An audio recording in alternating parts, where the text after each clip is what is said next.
যেসব কর্তারা আছেন, বড় কর্তারা সবাই আছেন, সবাই দিদিকে ভালোবাসেন এবং পুলিশকে আমি প্রচন্ড সাহায্য করি। পুলিশকে আমি ভালোবাসি প্রথম থেকে।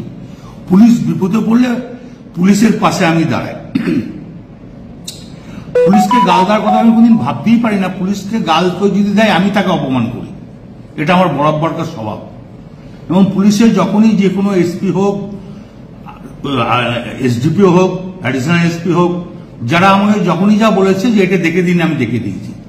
পুলিশের পাশে সবসময় লোক দিয়ে যেমন করে হোক আমি তার কোনো ঝগড়াঝাটি করতে দিই না। আমি খুব দুঃখিত, কারণ আমি ওষুধ ফষুধ রাখতে খাই তো অনেক ঘুমের, আর আমি এখন 10টার সময় ঘুমিয়ে যাই এবং ঘুমের ট্যাবলেটও খাই। সেই সময় ঘুমটা ভেঙেছে। নুরুল যে ছেলেটা আমাদের খুব ঘিদর, খুব ভালো ছেলে, ওর বাবা বলতো আমাদের দল করতো, বাবার করার পর ও দল করে, খুব নিরীহ ছেলে, ভালো ছেলে। ওকে যখন শুনেছি মেরে পাহাড় ভেঙে দিয়েছে, আমার মনটা খুব খারাপ। তা আমি আইসিকে আমিও বলেছি, চাঁদুও ফোন করে বলেছে যে আপনি তাড়াতাড়ি জানকে অন্তত ছেলেটাকে কাছে হসপিটালাইজ করুন। তো উনি আমাকে একটা অন্য ধরনের কথা বলেছে, সেটা আমি আর বলতে রাজি নয়। তখন আমি নিজের রাগ সামালতে পারিনি, এটা স্বাভাবিক আমি বলেছি। এর জন্য আমি দুঃখিত, আমি ক্ষমা প্রার্থী। যদি স্বাভাবিক আমার মুখ থেকে এই কথাটা বেরোনো উচিত নয়, তার জন্য আমি দুঃখিত এবং ক্ষমা প্রার্থী। আমাদের আইসি লিটন হালদার,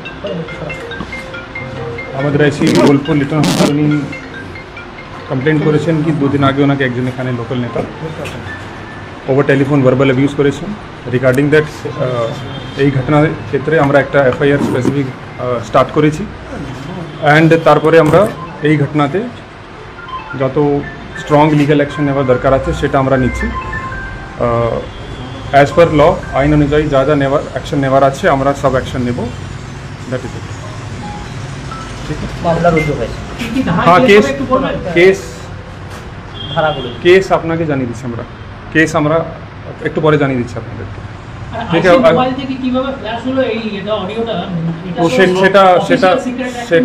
সেটা আমরা ইনকোয়ারি সেই সবগুলো আমরা ইনকোয়ারি করে দিচ্ছি।